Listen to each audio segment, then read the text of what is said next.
सहना भवतु सहनौ भुनक्तु सह वीर्यं करवावहै तेजस्विनावधीतमस्तु मा विद्विषावहै। ओम शांति शांति शांति। सबको सादर नमस्ते जी। सभी का हार्दिक स्वागत है वैदिक प्रज्ञा व्याख्यान मालय समूह में। तो एक पहले भजन लेते हैं। तो आप कौन लेंगे?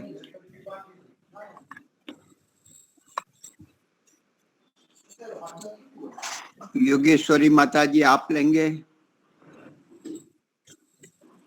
कौन है ईश्वर तुम ही दया करो, तुम बिन हमारा कौन है, दुर्बलता दीनता हरो, तुम बिन हमारा कौन है। यज्ञ को रचाने वाला तू, बिगड़ी बनाने वाला तू, दुखड़े मिटाने वाला तू, तुम बिन हमारा कौन है। ईश्वर तुम दया करो, तुम बिन हमारा कौन है, दुर्बलता दीनता हरो, तुम बिन हमारा कौन है। माता तू ही, पिता तू ही, बंधु तू ही सखा, केवल तुम्हारा आसरा, तुम बिन हमारा कौन है।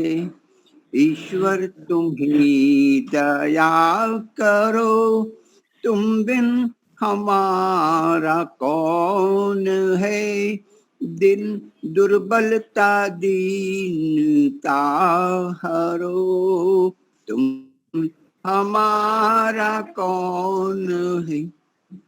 तेरी दया को छोड़कर कुछ भी नहीं हमें खबर, जाए तो जाए हम कहाँ, तुम बिन हमारा कौन है।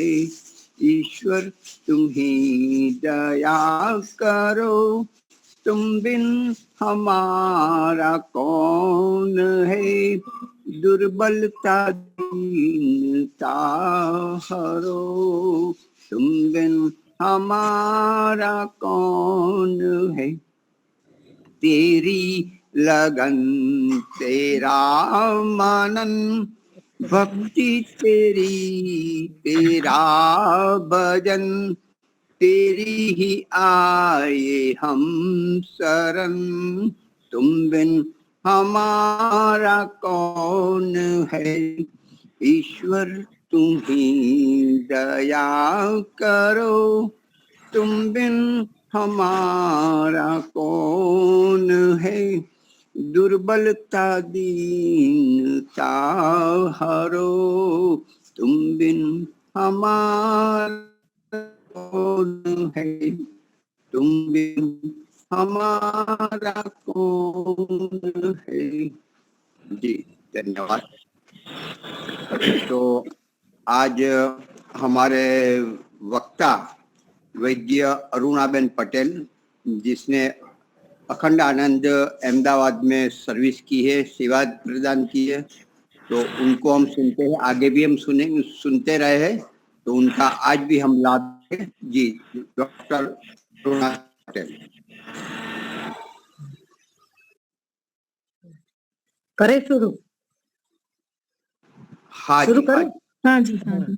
हाँ, अब सबको मेरा प्रणाम और नमस्कार। पहले तो आप सब स्वस्थ रहे, आनंद में रहे और आप सबका कल्याण हो, ऐसी मेरी आपको भी हमारा नमस्कार। हाँ नमस्कार। ऐसी मेरी शुभ भावनाएं आपके साथ है। तो आज की शुरुआत आज हमें ऋतुचर्या के बारे में करेंगे।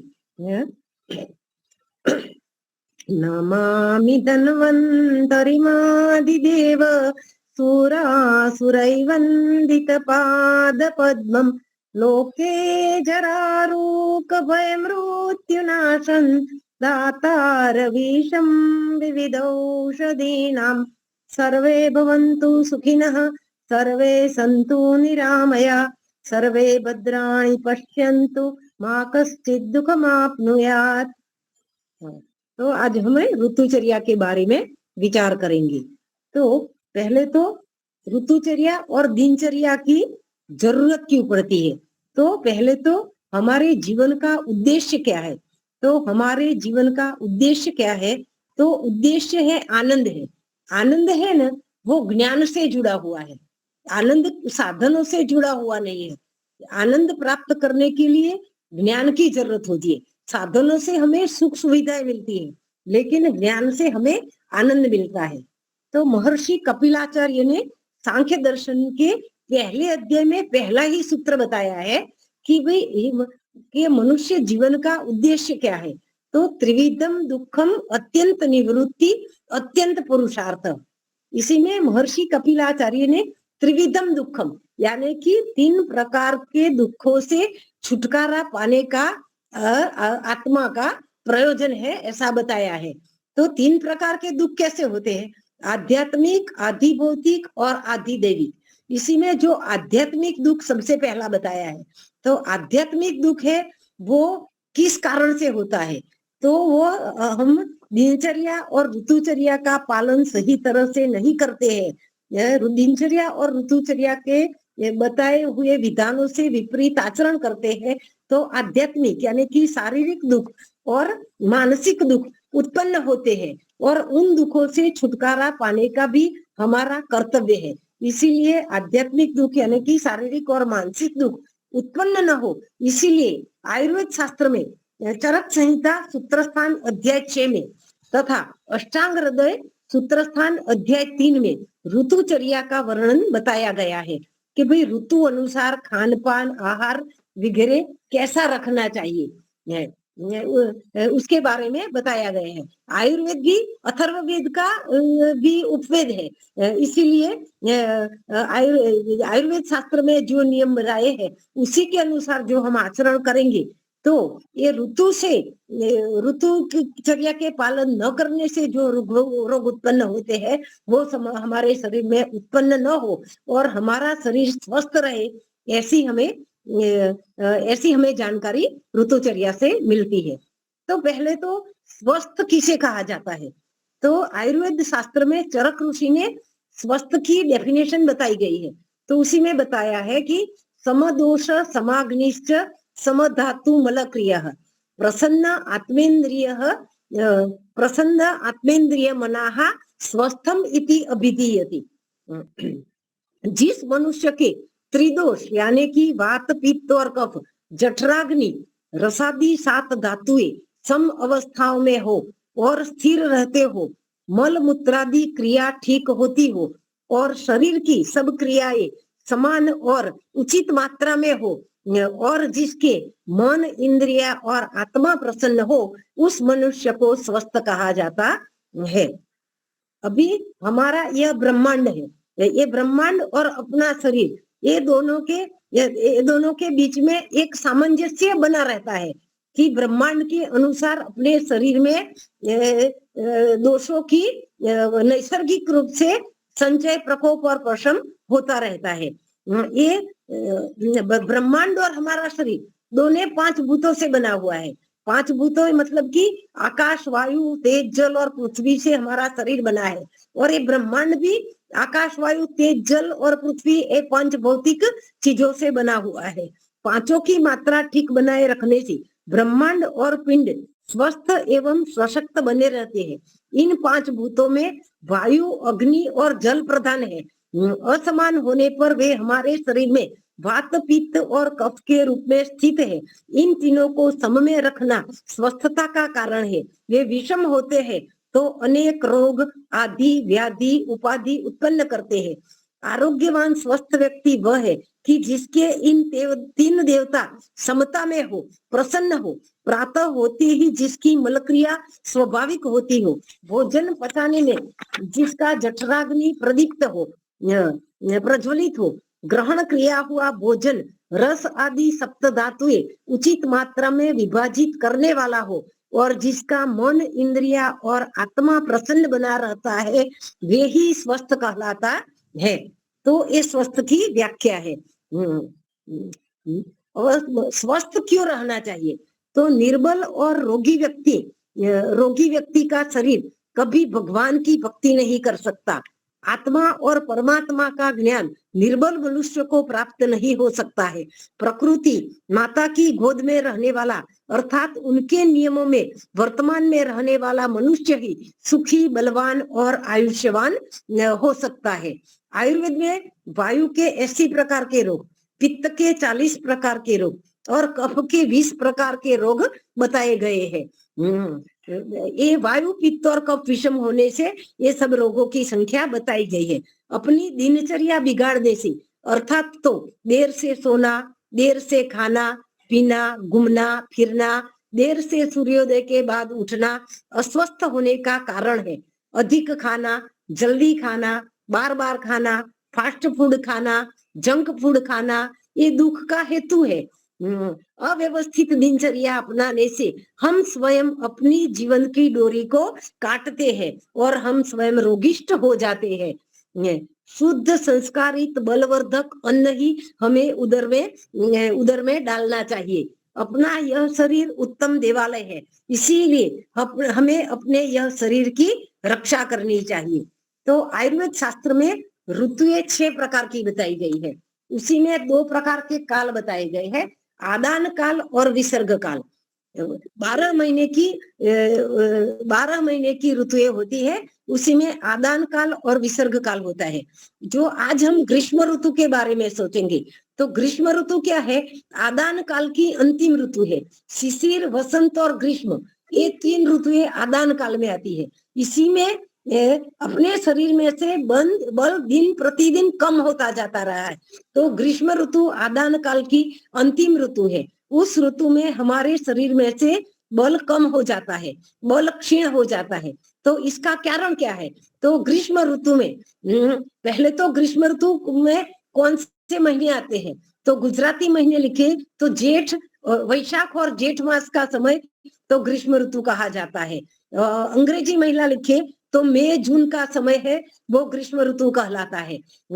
तो ये ग्रीष्म ऋतु में सूर्य की किरणें तीक्ष्ण हो जाती है।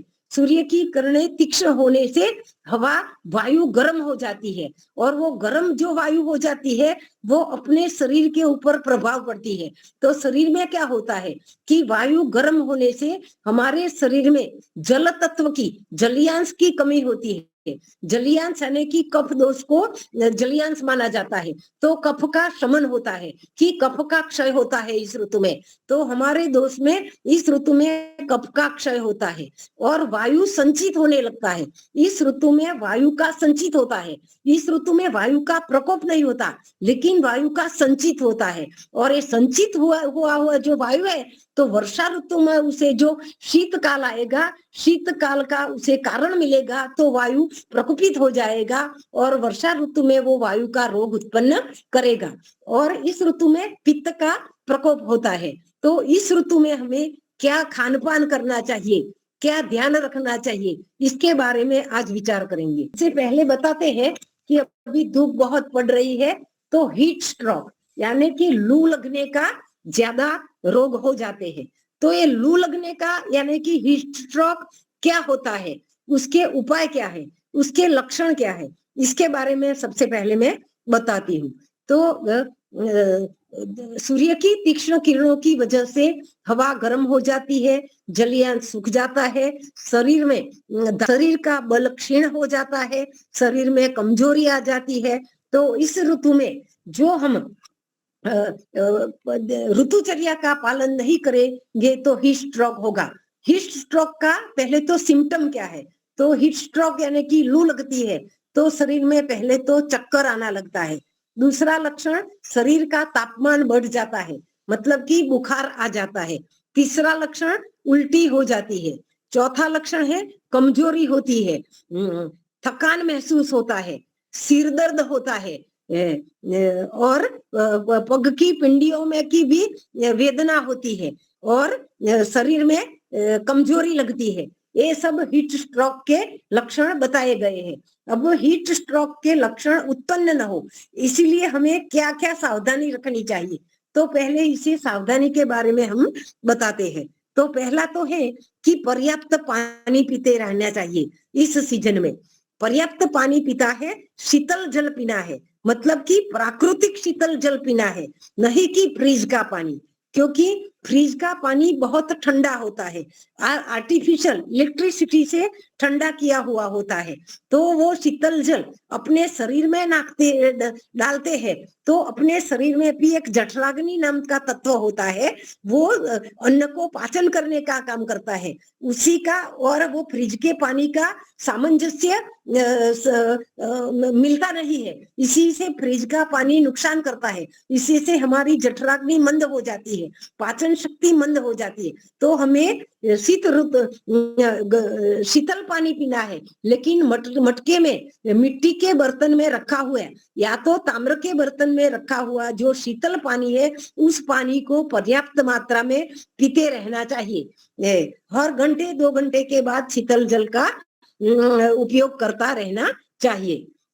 दूसरा है धूप में बाहर निकलना नहीं चाहिए, क्योंकि अभी सूर्य की किरणें तीक्ष्ण होती है और सुबह 9 से 12 बजे तक थोड़ी कम मात्रा में रहती है, लेकिन 12 बजे से 4 बजे तक उसकी तीव्रता बढ़ जाती है। तो 12 बजे से 4 बजे तक हमें धूप में निकलना अवॉइड करना चाहिए। और अगर जरूरी काम है तो हमें छाता धारण करके या तो सिर पर सफेद वस्त्र धारण करके सूर्य की प्रखर किरणों से रक्षा करते हुए नेत्र पर चश्मा धारण करके यानी कि गोगल्स वगैरह धारण करके हमें बाहर निकलना चाहिए, ऐसी सावधानी रखनी चाहिए। तीसरा नंबर है कि परिधान कैसा होना चाहिए। तो इस ऋतु में सुतराउ कपड़े पहनने चाहिए और जिस सुतराउ कपड़े और श्वेत रंग के वस्त्र धारण करने चाहिए, क्योंकि श्वेत रंग के वस्त्रों में सूर्य के किरणों की परावर्तन करने की क्षमता होती है। इसीलिए वो श्वेत वस्त्र पहनने से या सुतराउ कॉटन वस्त्र पहनने से हमारे शरीर में धूप कम लगती है और धूप से हम रक्षण कर पाते हैं। और चौथा है शीतल पेय पीता रहना चाहिए। शीतल पेय का मतलब आजकल क्या, वो Fanta, soda, cold drinks, Coca Cola ये सब मिलता है, लेकिन ये सब आर्टिफिशियल कोल्ड ड्रिंक्स है। आर्टिफिशियल कोल्ड ड्रिंक्स को पीना नहीं है, वो हमारे शरीर को नुकसान करते हैं, क्योंकि उसमें कुछ ना कुछ केमिकल रहा होता है। इसीलिए हमें प्राकृतिक पेय का उपयोग करना चाहिए। तो प्राकृतिक पेय कौन से होते हैं? तो एक नारियल का पानी सबसे उत्तम है, दूसरा नींबू का शरबत उत्तम है, छाछ उत्तम है, मटके का ठंडा पानी उत्तम है, बेल का शरबत उत्तम है, इक्षु रस यानी कि गन्ने का रस उत्तम है, तरबूज, टेटी ऐसे प्राकृतिक रस वाले जो पदार्थ है, द्रवत्व वाले जो पदार्थ है, उनका पर्याप्त मात्रा में सेवन करना चाहिए। तो फिर चौथा नियम है समतोल आहार रखना चाहिए। हीट स्ट्रोक से बचने के लिए हमें इस ऋतु में मधुर रस वाले आहार का सेवन करना चाहिए। वैसे तो मधुर रस पचने में भारी होता है, लेकिन इस ऋतु में शरीर का बल कमजोर होता है और मधुर रस वायु का शमन करता है और मधुर रस तृप्ति भी देने वाला होता है और रुचिकारक भी है। तो इस ऋतु में मधुर रस का भी, लेकिन मधुर रस में क्या, प्राकृतिक मधुर रस हो उसी का सेवन करना चाहिए, आर्टिफिशियल मधुर रस का ज्यादा सेवन नहीं करना चाहिए। इसी पहले हीट स्ट्रोक से बचने के लिए हमें इतने उपाय करते रहने चाहिए। और नींबू शरबत, शरीर में डिहाइड्रेशन न हो इसलिए इसीलिए जलपान आदि या इलेक्ट्रोलाइट पाउडर आदि का भी, ग्लूकोज पाउडर आदि का भी उपयोग कर सकते हैं। अब हम देखेंगे ग्रीष्म ऋतु हीट स्ट्रोक के बारे में इतनी माहिती बताई। अभी हम ग्रीष्म ऋतु में क्या क्या होता है। तो ग्रीष्म ऋतु में हवा गर्म होती है और जलीयांश शरीर में से कम हो जाता है, कफ का शरीर में से शमन होता है, वायु संचित होने लगता है, पित्त का प्रकोप होने लगता है। और 6 ऋतुओं में से आदान काल की ये अंतिम ग्रीष्म ऋतु है। उसमें बल जो अपना शरीर का बल कम होता जाता है दिन प्रतिदिन। तो इस ऋतु में सूर्य की धूप तेज रहती है, जल तत्व की कमी रहती है। तो हमारे शरीर में वायु, पित्त और कफ, इन तीनों का बैलेंस रखने के लिए ऋतुचर्या का पालन करना बहुत जरूरी है। कफ का क्षय होता है, वात का संचय होता है, पित्त का प्रकोप होता है। तो इस ऋतु में आहार कैसा लेना चाहिए। तो इस ऋतु में भागवत और चरक दोनों ने बताया है कि आहार मधुर रस वाला होना चाहिए। बीजू आहार लघु होना चाहिए, यानी कि पचने में हल्का होना चाहिए, क्योंकि इस ऋतु में जठराग्नि भी कमजोर होती है। आहार स्निग्धता वाला होना चाहिए, क्योंकि सूर्य की तीक्ष्ण गर्मी के कारण हमारे शरीर में नैसर्गिक रूप से रुक्षता उत्पन्न होती है। तो आहार स्निग्ध गुण वाला, यानी कि घी तेल युक्त होना चाहिए, शीतल गुण वाला होना चाहिए, उसकी शीतल तासीर होनी चाहिए, द्रवता होनी चाहिए, जलीयांश वाला आहार होना चाहिए।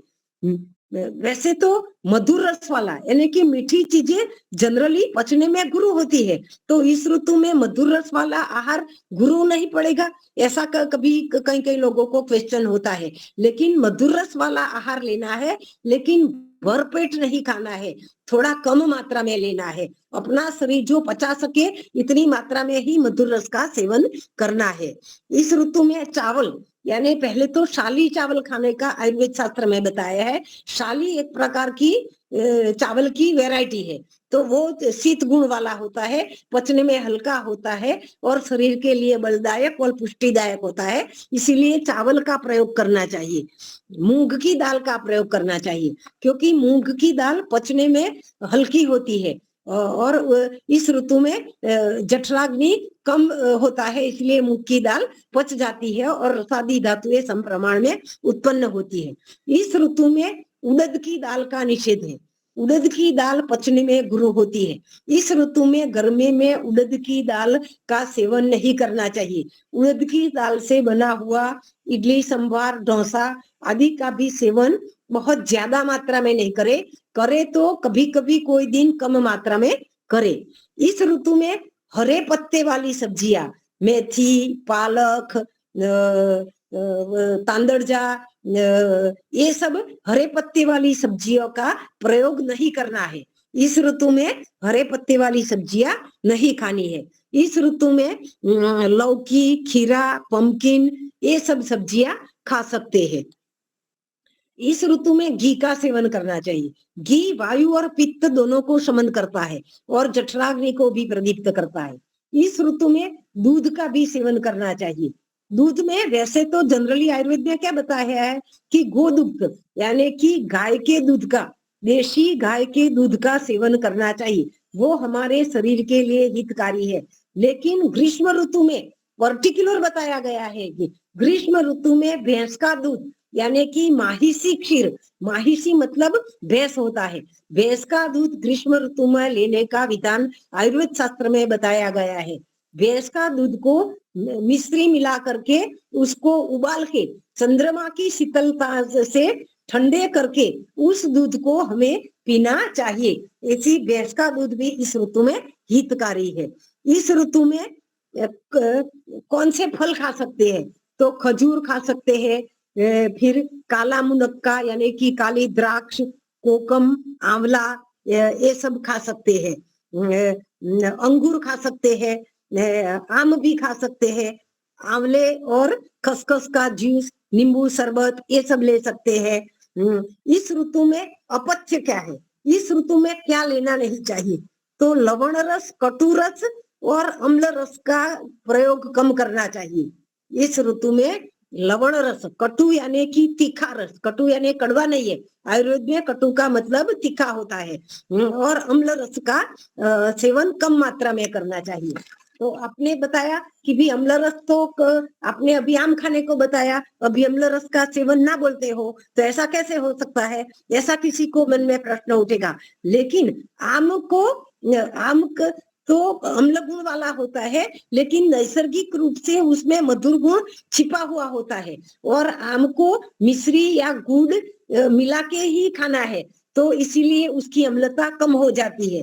नींबू में भी अम्लता होती है, लेकिन उसमें भी मिश्री मिला करके शरबत बनाने से उसकी अम्लता कम होती है। और मधुर रस इस ऋतु में पथ्य है, इसलिए वो आम का शरबत और नींबू का शरबत भी इस ऋतु में हम ले सकते हैं।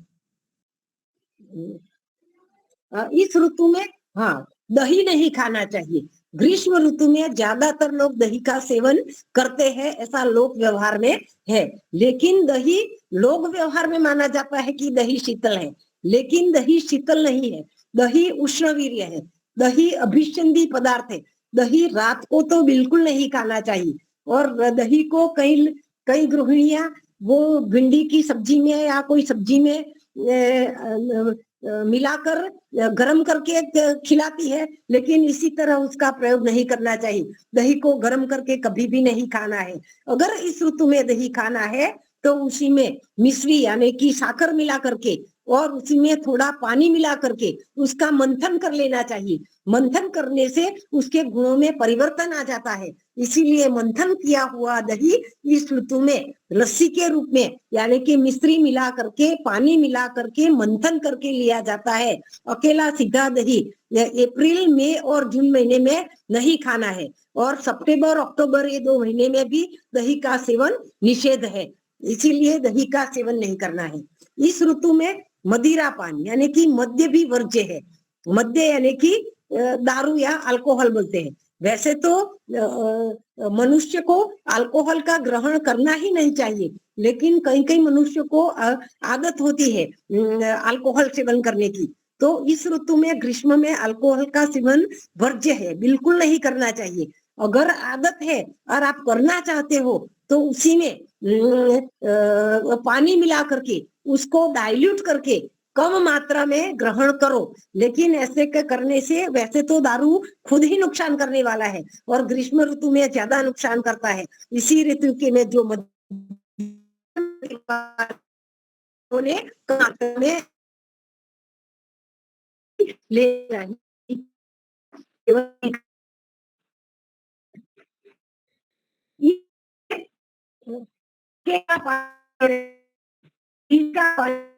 हमारे शरीर का हमें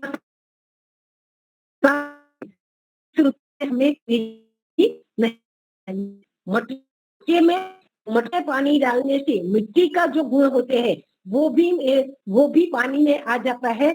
और वो पे हमारे जठराग्नि को वो पानी को बचाने में ज्यादा ऊर्जा खर्च करनी नहीं पड़ती है। इसीलिए इस ऋतु में मटके का पानी पीना चाहिए। अभी इस ऋतु में हाँ, क्या नहीं करना चाहिए? तो व्यायाम नहीं करना चाहिए। आजकल योगा के सब क्लासेस चलते हैं, जिम के क्लासेस चलते हैं, फिर वो लोग इस ऋतु में भी चालू रखते हैं। लेकिन इस ऋतु में आयुर्वेद शास्त्र में व्यायाम को निषेध बनाया है, मतलब कि व्यायाम नहीं करना है। क्योंकि सूर्य की तीक्ष्ण गर्मी के कारण ये तपी हुई वायु और हमारे शरीर को कमजोर बना देती है। हमारे शरीर में से अधिक पसीना अपने आप ही निकल जाता है। इसीलिए व्यायाम करके ज्यादा पसीना निकालने से हमारा ब्लड प्रेशर लो होने की संभावना रहती है, हमारे शरीर में कमजोरियां आने की संभावना रहती है, हमारा शरीर दुर्बल होने की संभावना रहती है। तो इस ऋतु में व्यायाम करने से कुछ फायदा नहीं होगा। अगर इस ऋतु में व्यायाम करना हो और आप जरूरी मानते हो कि ज्यादा मेदस्वी हो, ओबेसिटी वाले हो और करना ही है, तो संक्रमण यानी कि पैदल चलना गमन करना, ये एक हल्का व्यायाम करना चाहिए। और प्राणायाम आदि व्यायाम इस ऋतु में कर सकते हैं।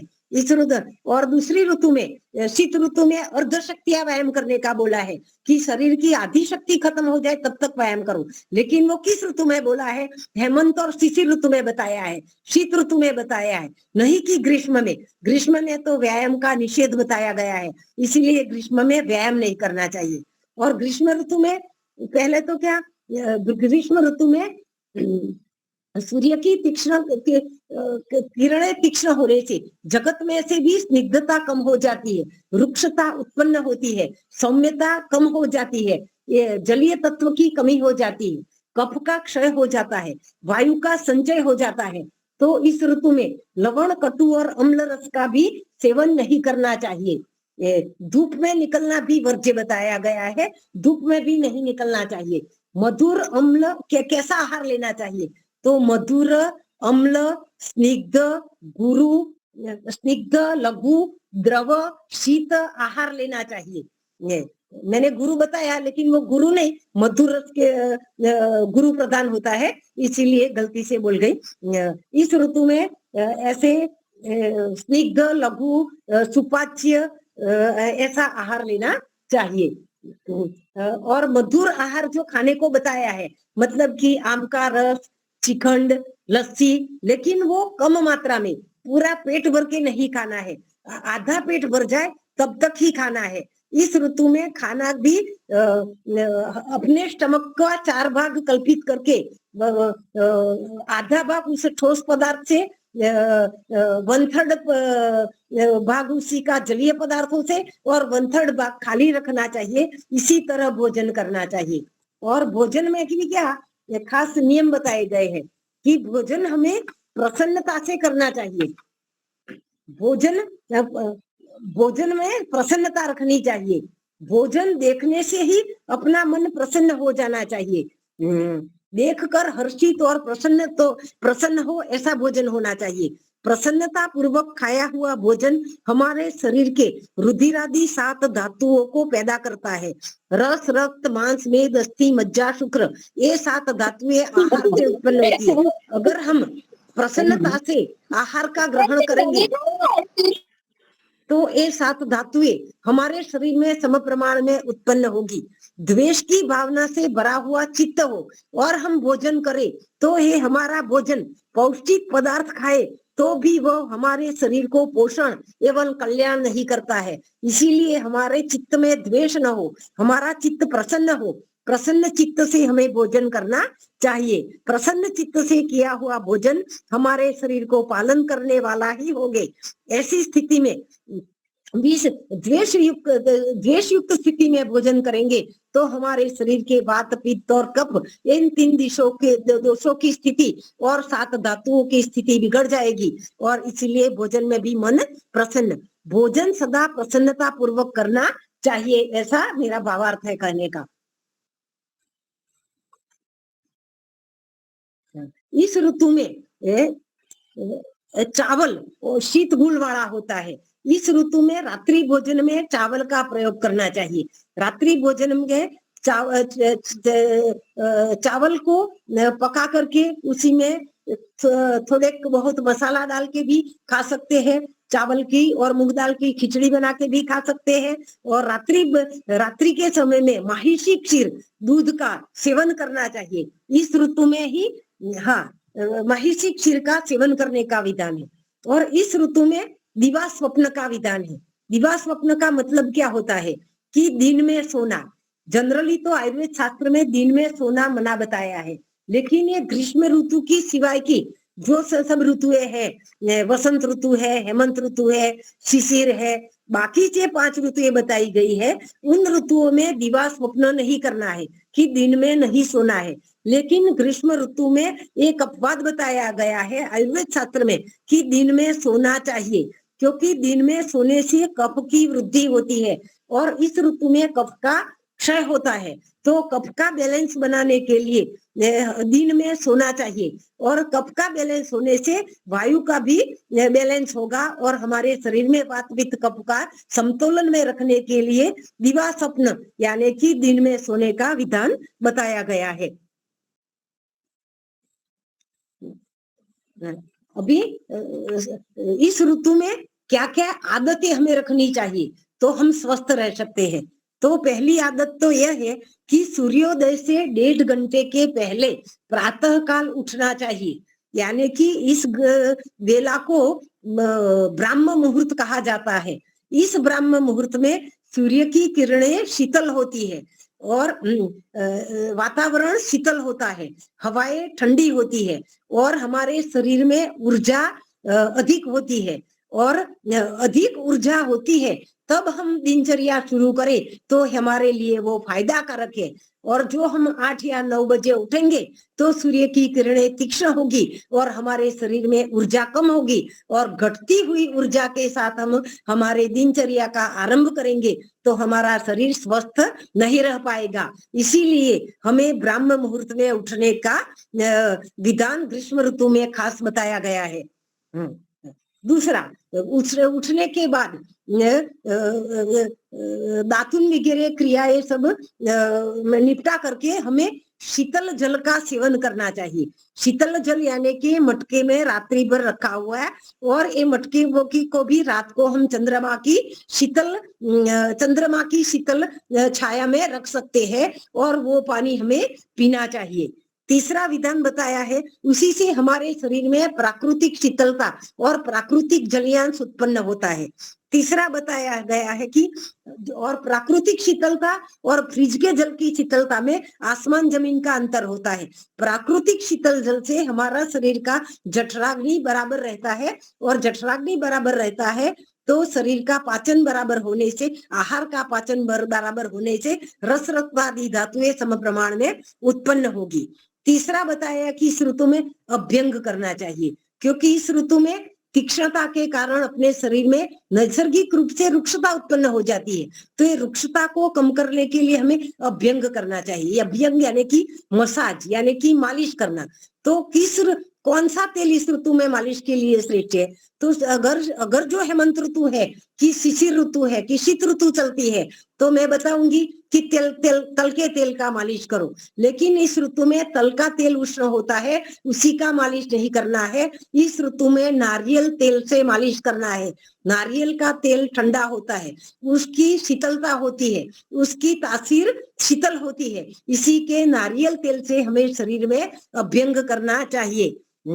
और अभ्यंग से हमारे अवयव सुदृढ़ होते हैं, हमारे शरीर में रुक्षता कम होती है। व्यायाम, इस ऋतु में व्यायाम का तो निषेध बताया है, लेकिन थोड़ा बहुत प्राणायाम वगैरह कर सकते हैं या प्रातः गमन वगैरह कर सकते हैं। हल्का व्यायाम मतलब कर सकते हैं। शीतल जल पाना है तो शीतल जल से स्नान भी करना है। तो स्नान करने से खाली शरीर का मैल दूर होता है ऐसा नहीं होता। अपने शरीर में, अपने मन में एक प्रकार की ताजगी उत्पन्न होती है, एक प्रकार की स्फूर्ति उत्पन्न होती है, हमारा मन प्रसन्न होता है। इसीलिए इस ऋतु में शीतल जल से स्नान करना चाहिए। ये प्राकृतिक मधुर रस का इस ऋतु में उपयोग करना चाहिए। सुबह सुबह हम नारियल जल, इक्षु रस, वे सब पदार्थों का भी सेवन कर सकते हैं। तो अभी क्या खाना पीना ये सब तो मैंने बताया, लेकिन इस ऋतु में ज्यादा से ज्यादा एक प्रश्न होता है, तो इक्षुक रस का सेवन करना चाहिए कि नहीं करना चाहिए। लोक व्यवहार में ये प्रश्न उत्पन्न होता है। तो इक्षु रस के बारे में भी आयुर्वेद शास्त्र में बहुत सारा वर्णन मिलता है। इक्षु रस के गुण बताए गए हैं आयुर्वेद में। इक्षो सरो गुरु स्निग्ध ब्रह्मण कफ मूत्र कृत वृष्य शीतो अस्त्र पित्तग्न स्वादुपाक रसो रस से, मतलब कि गन्ने का रस सर यानी कि आंतों से मल को निकाल करने वाला, मल मूत्र का निस्सरण करने वाला, बारी यानी कि गुरु होता है, स्निग्ध होता है, ब्रह्मण यानी कि शरीर की पुष्टि करने वाला होता है, कफ एवं मूत्रकुत शरीर में कफ की वृद्धि करेगा क्योंकि इस ऋतु में कफ का क्षय होता है, और इक्षुर का रस मूत्र जनन भी बताया गया है। तो इसीलिए इक्षु रस मूत्र जनन है। तो ऐसे स्वस्थ व्यक्तियों को इक्षु का रस का सेवन करना चाहिए, लेकिन डायबिटीज वाले दर्दियों को इक्षु का रस मूत्र जनन है तो वो सेवन नहीं करना चाहिए, क्योंकि डायबिटीज वाले को प्रभुताविल मूत्रता एक सिम्टम ही होता है कि बार बार मूत्र प्रवृत्ति ज्यादा मात्रा में होती है और मूत्र जनन इक्षु है, तो डायबिटीज वाले को इक्षु रस का सेवन नहीं करना चाहिए। लेकिन अगर किसी को कामला वगैरह इस ऋतु में हो गया हो तो कामला में भी इक्षु का रस पी सकते हैं। कामला भी पित्त का निसरण इक्षु रस करता है, तो कामला के रोग में भी इक्षु का रस लाभदायक है। जो ये इक्षु का रस जो मैंने बताया है वो कैसे रस के गुण है कि पत्थर के ऊपर पीस के निकाले गए शेरडी के रस का एक गुण बताए गए हैं। आयुर्वेद शास्त्र में तो यंत्र से निकाले हुए गन्ने का रस के गुण भी अलग बताए गए हैं। तो यंत्र से निकाले हुए गन्ने का रस कैसा होता है तो उसके बारे में मैं बताती हूँ। तो यंत्र से निकाला हुआ जो गन्ने का रस होता है वो विदाही यानी कि शरीर में दाह उत्पन्न करने वाला होता है, भारी यानी कि पचने में भारी होता है, और विष्टम भी होता है, मतलब कि वो रोग उत्पन्न करता है। इतने मतलब कि यंत्र से निकाला हुआ गन्ने का रस ज्यादा फायदाकारक नहीं है। अभी गन्ने में भी क्या है कि कई प्रकार की जातें आती है। तो बाजार में वैसे तो लोक व्यवहार में 2 प्रकार की गन्ना उपलब्ध होती है। तो वो गन्ना होती है, एक श्वेत गन्ना होती है, वो उसका रस थोड़ा श्वेत रंग का होता है। दूसरी जो गन्ना होती है वो कृष्ण वर्ण वाली होती है, उसका जो रस निकलता है वो थोड़ा कृष्ण वर्ण सा दिखता है। बिल्कुल काला नहीं है लेकिन थोड़ा डर्टी यानी कि कालापन हो ऐसा दिखता है। तो श्वेत गन्ने के रस का गुण अलग है, काले गन्ने का गुण अलग है। तो श्वेत गन्ने वाला जो होता है वो शीतलता गुण होता है, उसमें निर्मलता गुण होता है, मधुरपन होता है और स्वास्थ्य के लिए उत्तम है। और कृष्ण गन्ना, इसी को गुजराती में वासिया गन्ना भी बोला जाता है। ये वासिया गन्ना होता है, उसी का गुण श्वेत गन्ना के गुण के प्रमाण में थोड़े कम गुण वाले होते हैं। ये कृष्ण जो गन्ना वाला गुण है वो ज्यादा फायदा कारक नहीं है, वो श्वेत वाली जो गन्ना है वो हमारे शरीर को फायदा कारक है। और शेरडी की दूसरी कई जातियां भी उपलब्ध होती है, तो वो तो सब कदाच शायद आपने नहीं सुनी होगी, लेकिन उसी का एक नाम है शतपर्वक नाम की एक गन्ने की जाति होती है, वह कम गुण वाली होती है। दूसरी कांतार जाति की, कांतार नाम की एक गन्ना आता है, वो भी शतपर्वक से भी ज्यादा कम गुण वाली होती है। और तीसरी एक नेपाली शेरडी आती है, वो नेपाल के प्रदेश में उत्पन्न होती है, वो भी सबसे कम गुण वाली होती है, क्योंकि वो तो लवण रस युक्त होती है और विदाही और बुरी होती है। तो वो नेपाली जो शेरडी आती है उसी का तो बिल्कुल सेवन नहीं करना चाहिए। इसी प्रकार से आयुर्वेद में शतपर्वक, इससे कम गुण, शतपर्वक कम गुण वाली, इससे कम गुण वाली कांतार से भी कम गुण वाली नेपाली शेरडी का वर्णन बताया गया है। अभी शेरडी में से क्या बनता है तो गुड़ बनता है। तो गुड़ खाना चाहिए, कैसा खाना चाहिए, कब खाना चाहिए, गुड़ कैसा लेना चाहिए, उसी के बारे में हम सोचते हैं। बाजार में भी गुड़ कई प्रकार के मिलते हैं, आजकल तो एक पाउडर गुड़ भी मिलता है, लेकिन उसमें भी शायद केमिकल तो मिलाया होगा। वो पाउडर गुड़ भी मिलता है लेकिन वो स्वास्थ्य के लिए हितकारी नहीं है। गुड़ यानी कि काकब नाम का एक गुड़ आता है, वो क्या होता है, थोड़ा कृष्ण वर्ण वाला होता है, यानी थोड़ा लिक्विड जैसा होता है, मतलब कि उसको चम्मच से निकालना पड़ता है। वो गट्ट होता है, यानी कि शिखंड जैसा या ऐसा थोड़ा गट्टता होती है उसमें, पूरा द्रव भी नहीं, पूरा कठिन भी नहीं, ऐसा उसका सेमी सॉलिड जैसा होता है। लेकिन वो काकब गुण होता है, उसे कच्चा गुड़ बोला जाता है। ये कच्चा गुड़ शरीर के लिए फायदा कारक नहीं है। वह गुरु होता है, अभिसंधि होता है, मतलब कि कफ उत्पन्न करने वाला होता है, पचने में भारी होता है, त्रिदोष जनक होता है, तीनों दोषों को उत्पन्न करने वाला है, मूत्र को शोधन करता होता है, मतलब कि शरीर में से जलियां ज्यादा प्रमाण में बाहर निकाल देने वाला होता है, इसीलिए ये काकब गुड़ का सेवन नहीं करना चाहिए। दूसरा मिलता है उसी के क्या साफ किया हुआ गुड़, यानी कि स्वच्छ गुड़, यानी कि धोया हुआ गुड़ उसे बताते हैं। तो धोया हुआ जो गुड़ होता है तो वो गुड़ मज्जा, रक्त, चर्बी और कफ को बढ़ाता है। वो भी मज्जा, रक्त, चर्बी और कफ को बढ़ाने वाला होता है। अभी गुड़ पुराना खाना चाहिए कि नया खाना चाहिए, ये भी एक सवाल होता है। तो पुराने गुड़ के भी अलग गुण है और नए गुड़ के भी अलग गुण है। तो पुराना गुड़ होता है वह रुद्य पुराण, पुराना गुड़ हृदय के लिए हितकारी होता है। मतलब कि जो हृदय रोग के दर्दी है, जो बीपी के दर्दी है, जो कोलेस्ट्रॉल के दर्दी है, जिसको शरीर हार्ट में कोई प्रकार की एंजियोग्राफी, एंजियोप्लास्टी या तो बाईपास सर्जरी कोई भी करवाई हो, ऐसे हार्ट के दर्दियों को पुराना गुड़ हितकारी है। पुराना गुड़ रुद्य बताया गया है, हृदय के लिए पुराना गुड़ हितकारक बनाया गया है। हृदय के लिए हितकारी है और स्रोतसों के लिए भी हितकारी है।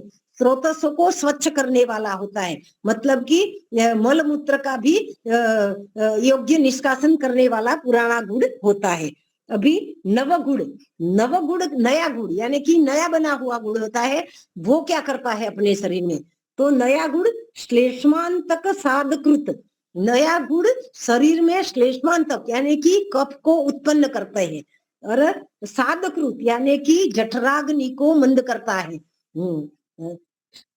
अग्नि साधकृत, श्लेष्माग्नि साधकृत, श्लेष्म को उत्पन्न करने वाला होता है और अग्नि साधकृत मतलब पाचक अग्नि और हम की जो धात्वाग्नि होती है हमारे शरीर में, उन सबको मंद करने वाला होता है। इसीलिए नया गुड़ की जगह पुराना गुड़ ज्यादा फायदा कारक होता है।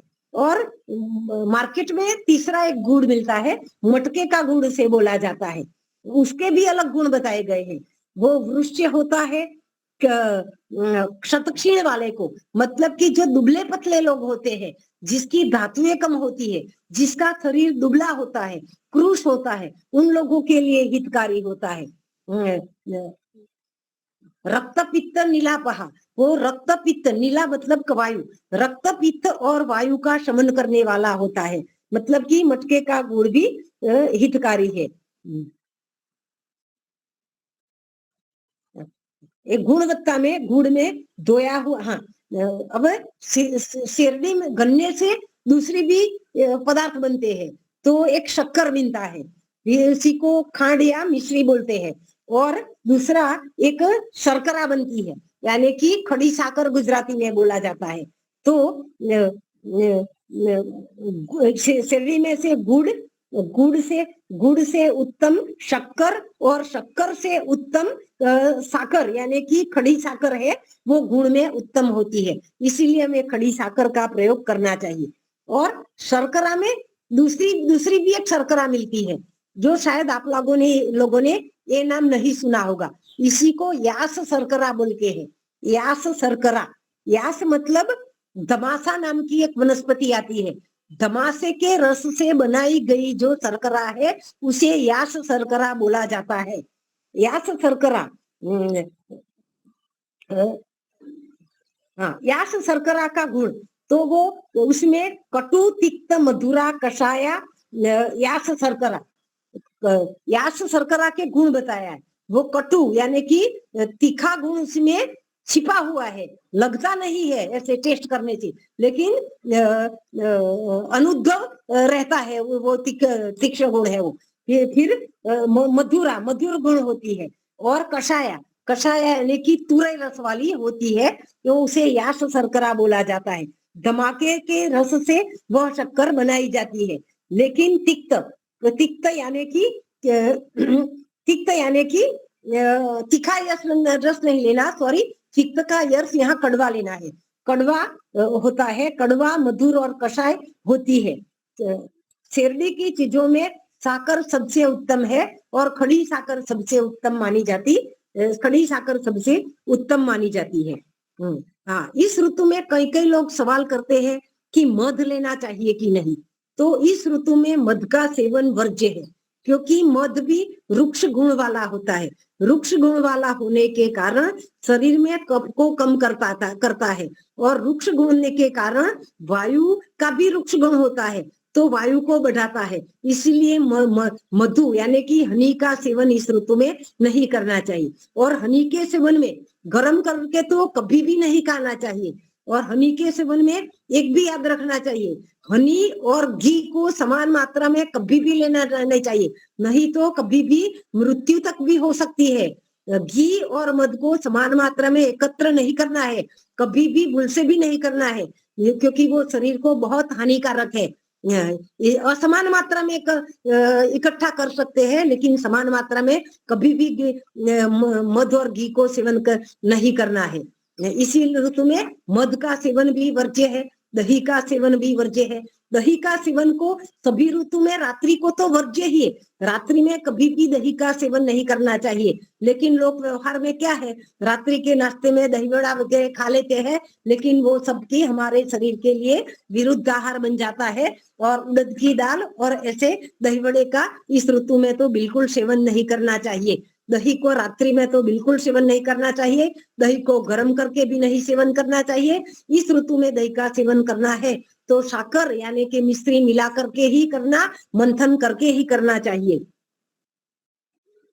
तो इस ऋतु में अभी हमारा टाइम होने आया है, तो अभी 2-4 मिनट आप लोगों की प्रश्नोत्तरी के बाकी रहे, इसीलिए मैं मेरा वक्तव्य यहीं पे समाप्त करती हूँ। और आप सबका स्वास्थ्य अच्छा रहे, आप सबकी तंदुरुस्ती अच्छी रहे, और अपने जीवन में आप सब लोग निर्धारित लक्ष्य पर पहुंचे, ऐसा मैं भगवान से प्रार्थना करती हूँ। आप सबको नमस्कार, मेरा प्रणाम। माता जी अभी आपने बताया कि भैंस का दूध इस ऋतु में पीना चाहिए।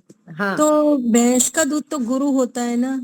हाँ, भैंस का दूध गुरु होता है, लेकिन इस ऋतु में शरीर में जलीयांश की, कफ की कमी हो जाती है, तो भैंस का दूध एक कफ को बैलेंस करने में जरूरी है। और भैंस का दूध निंद्रा जनन भी बताया गया है, तो कई कई लोगों को इस ऋतु में धूप की वजह से ज्यादा निंद्रा नहीं आती है, तो भैंस का दूध का सेवन करने से निंद्रा भी अच्छी आएगी। इस ऋतु में एसी में भी नहीं रहना चाहिए, एसी का पवन आर्टिफिशियल जो होता है वो हमें नुकसान करता है। इस ऋतु में चंद्रमा की शीतल अगासी में आप सो करके देखो, और एक दिन एसी में ऐसे करके देखो, तो आपके शरीर की स्फूर्ति में अपने आप फर्क नजर आ जाएगा कि जो चंद्रमा की शीतल किरणों में के अगासी पर या खुले पवन में जो सोते हैं, उन्हीं का शरीर सुबह में स्फूर्ति वाला और ऊर्जावान होता है।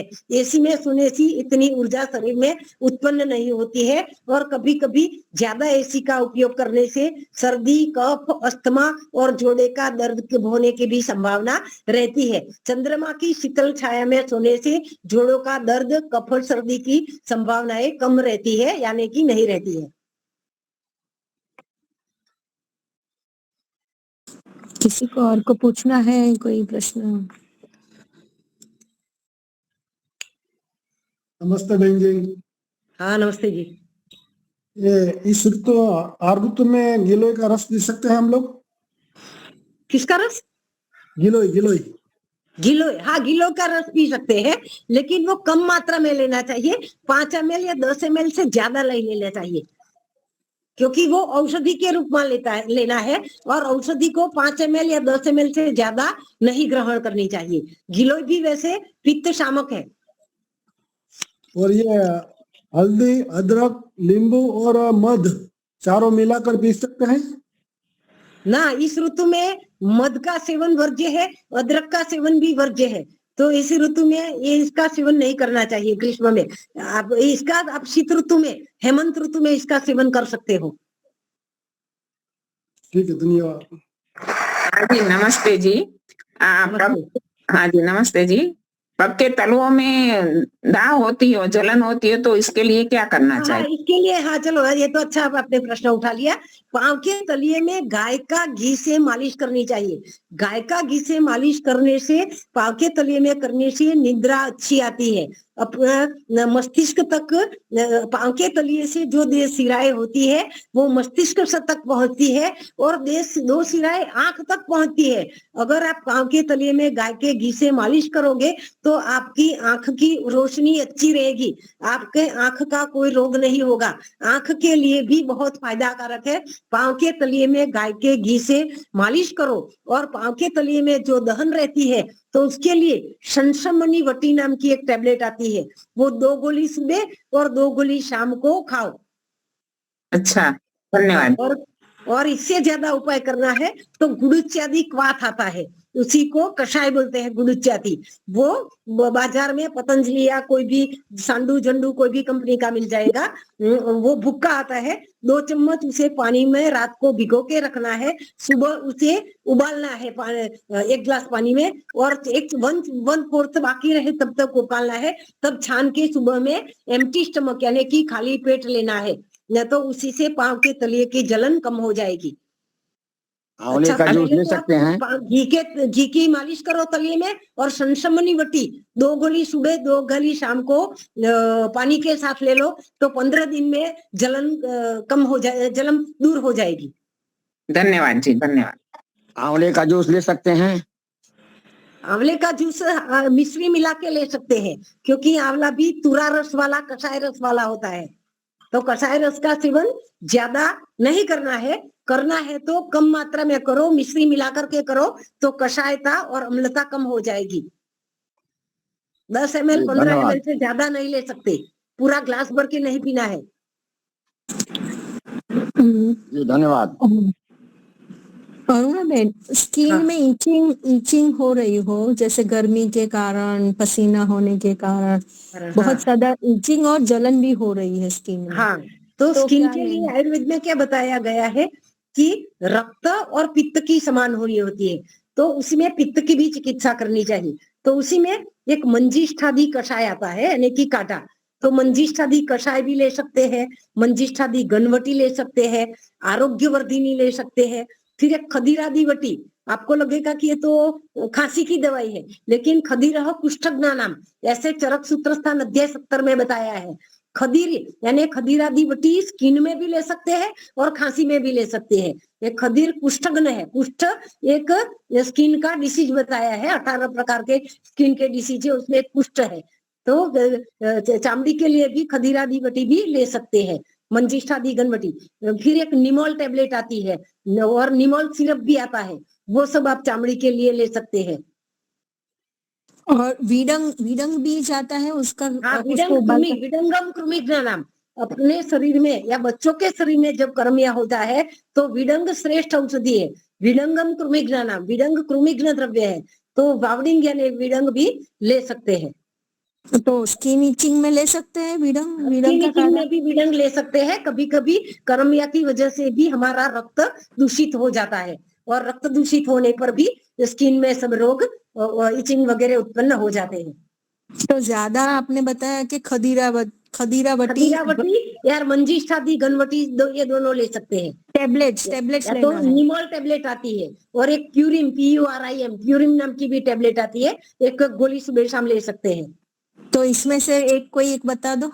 हाँ, तो एक लिखो आप, आरोग्यवर्धिनी लिखो, आरोग्यवर्धिनी एक गोली सुबह शाम ले लो, लेकिन वो ज्यादा 3-4 महीने तक नहीं लेनी है। आरोग्यवर्धिनी सिर्फ 15 दिन लो, क्योंकि उसी में आरोग्यवर्धिनी में कटुकी नाम का तत्व आता है। कटुकी का लेटिन नाम है प्रिक्रोराइजा क्रूरो, मतलब कि वो रेचक होता है, इंटेस्टाइन को नुकसान करेगा, इसीलिए 10-15 दिन से ज्यादा आरोग्यवर्धिनी नहीं लेनी है। आरोग्यवर्धिनी गोली आप एक गोली सुबह शाम लो, या तो मंजिष्ठादि गनवटी, दोनों में से एक लो। अच्छा, और दोनों मतलब 15 दिन ही लेनी है? अगर 15 दिन ही लेनी है, 15 दिन। मंजिष्ठादि गनवटी लिख लो, गनवटी मंजिष्ठादि गनवटी। हाँ, और ये भी एक एक ही लेनी है सुबह शाम? एक ही मंजिष्ठादि एक में जलन हो रही हो, इचिंग और जलन भी, मतलब बहुत दाह टाइप होता है, तो दो इसमें भी ये काम है, तो साथ में संशमनी वटी एक ले लो सुबह शाम। अच्छा, तो संशमनी वटी साथ में ले लो। हाँ, एक संजीवनी वटी मंजिष्ठा और मंजिष्ठा द्विगुण वटी 2 चालू करो, बराबर, और दोनों एक एक और सुबह शाम, एक एक सुबह शाम। हाँ खाना खाने के पहले। हाँ, कभी भी ले लो, खाना पहले ले लो, बाद में ले लो, कभी भी ले ठीक सकते है, हो। ठीक है, धन्यवाद माता जी। माता जी एलोवेरा का प्रयोग कर सकते हैं गर्मी में? हाँ, एलोवेरा का जूस हाँ उपयोग कर सकते हैं। एलोवेरा है यकृत के लिए हितकारी है, यकृत यानी कि लीवर के लिए हितकारी है, आंतों के लिए भी हितकारी है। लेकिन एलोवेरा का भी सेवन 10 ml से ज्यादा तो बिल्कुल नहीं करना है। मैं तो मानती हूँ कि 5 ml ही लो, 5 ml यानी कि 1 चम्मच होता है। तो ये 2 टाइम 1 या लेना 2 है, 3 चम्मच से टाइम? ज्यादा एलोवेरा नहीं लेना है, नहीं तो वे इंटेस्टाइन को थोड़ा ज्यादा समय लेने से नुकसान करेगा। कम ये मात्रा में लो, 5 ml से ज्यादा नहीं लेना है। 2 टाइम लेना है या 3 टाइम? एलोवेरा तो एक ही टाइम लेना है। एक ही टाइम? अच्छा, हाँ, एक ही टाइम और 5 ml ही लेना है, ज्यादा नहीं लेना है। ठीक। कुमारी नाम की वनस्पति आती है, वो कुंवार पाठू क्या क्या बोलते हैं गुजराती में, उसी से वो बनता है एलोवेरा। द्रुत कुमारी उसका नाम है। उसका अभी किसी को बर्न्स हो गए ना, मतलब कोई अग्नि से व्रण हो जाता है, अग्नि से जल जाता है, तो एलोवेरा लगाने से तुरंत फायदा हो जाता है। और एलोवेरा सिर में भी लगा सकते हो आप, सिर में लगाने से बाल भी सिल्की हो जाते हैं, और बाल में जो रोग वगैरह होते हैं, इचिंग वगैरह, वो प्रॉब्लम नहीं होंगी।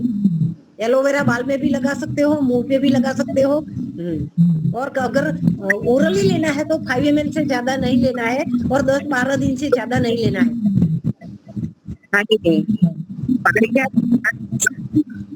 बाल बहुत झड़ते हैं, उसके लिए क्या करें? हाँ, बाल आयुर्वेद में बाल अस्थि धातु का उपधातु बताई गई है।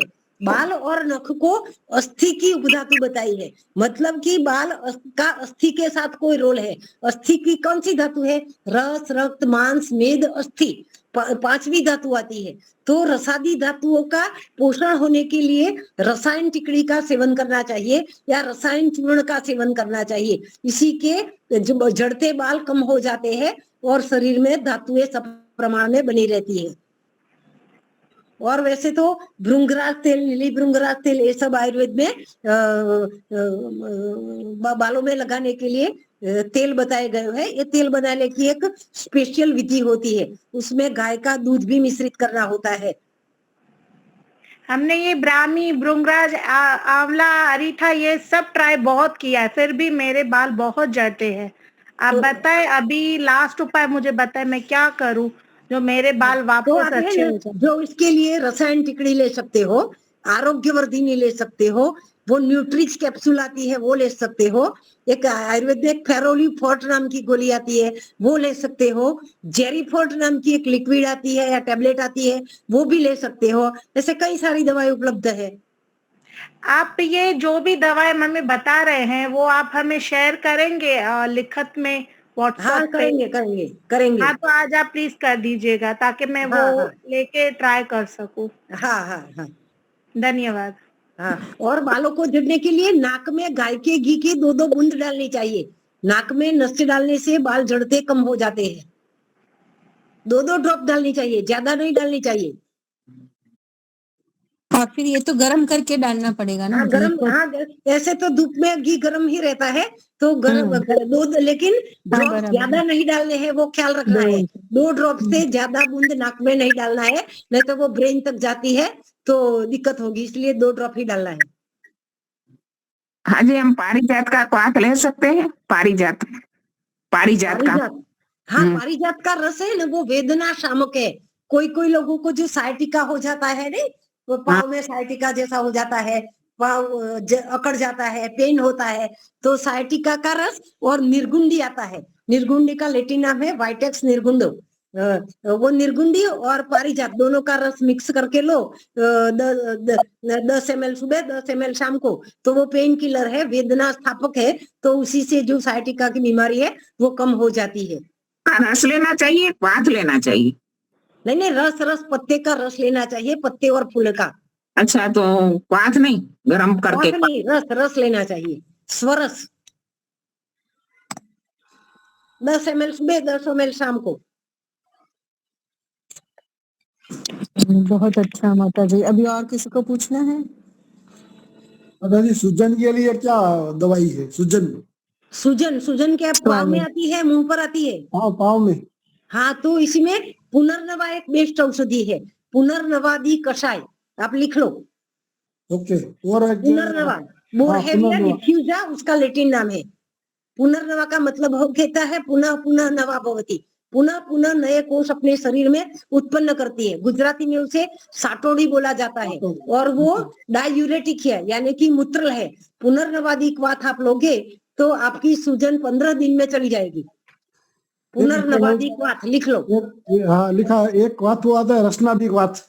हाँ, रसनादी क्वाथ वायु शामक है, लेकिन पुनर्नवादी क्वाथ सूजन के लिए श्रेष्ठ है। ठीक है, धन्यवाद। पुनर्नवादी क्वाथ उसी के लिक्विड फॉर्म में नहीं लाने का, बाजार से भुक्का लेकर आने का, 2 चम्मच भुक्का लेने का, 1 गिलास पानी के रात को भिगो देने का, सुबह उसे उबाल के 1/4 बाकी रहे तब छान के पीने का है, एम्प्टी स्टमक। ऐसा 15 दिन पियोगे तो सूजन कम हो जाएगी। धन्यवाद। उसी से यूरिन ज्यादा होगा, लेकिन इसी से घबराने की जरूरत नहीं है। पुनर्नवा डायूरेटिक है और सूजन में डायूरेटिक चिकित्सा करनी ही होती है। तो माता जी अगर सिर्फ किडनी साफ करने के लिए भी ये पी सकते हैं ऐसे? हाँ, ये पी सकते हैं। हाँ, पुनर्नवादी क्वाथ पी सकते हैं। कोई रोग ना हो, सूजन ना हो तो भी? किडनी भी अच्छी रहेगी। पुनर्नवा और गोक्षुर किडनी के लिए उत्तम हितकारी औषधि है, उसी से शरीर में कोई नुकसान नहीं होगा। गोक्षुर चूर्ण भी, गोक्षुरः मूत्रकृच्छानिल हराणाम श्रेष्ठ, गोक्षुर का पाउडर की आधी चम्मच सुबह शाम दूध के साथ ले सकते हैं, उसी से भी अपनी किडनी अच्छी रहेगी। और पथरी की बीमारी है तो भी वो गोक्षुर से निकल जाएगी। तो मतलब ले ऐसे ही ले सकते हैं। पुनर्नवादी गलवटी भी आती है, पुनर्नवादी मंडूर भी आता है। गोखरू ले सकते हैं? गोखरू? हाँ, गोखरू या गोक्षुर चूर्ण, हाँ वो ले सकते हैं। तो दोनों लेना है या एक ही लेना है या साथ में लेना है, कैसे लेना है? जिसको सूजन की बीमारी है उसको दोनों लेना है, गोक्षुर चूर्ण भी लेना है और वो पुनर्नवादी कषाय भी लेना है। और जिसी को सिर्फ किडनी के लिए करना है वो गोक्षुर चूर्ण आधी चम्मच सुबह शाम दूध के साथ ले। ठीक है, बहुत बहुत धन्यवाद। वैसे तो उसकी टेबलेट वगैरह आता है, लेकिन वो पाउडर फॉर्म में अच्छा रहता है दूध के साथ लेने का, और वो गुणकारी भी होता है। पथरी भी निकल जाएगी, किडनी भी स्वस्थ रहेगी और शरीर के लिए रसायन भी है, तो बाल वगैरह झड़ने का भी उसी से प्रॉब्लम भी सॉल्व होगा। बहुत अच्छा, धन्यवाद माता जी। अगर किसी को नहीं पूछना है तो शांति पाठ कर लेते हैं ना माता जी? हाँ, तो शांति पाठ आवाज जा रही है? आज के आयुर्वेद चिकित्सा का बड़ा अच्छा रहा और इसका समापन कक्षा का शांति पाठ होती है। पहले शांति पाठ। ओम ध्यो शांति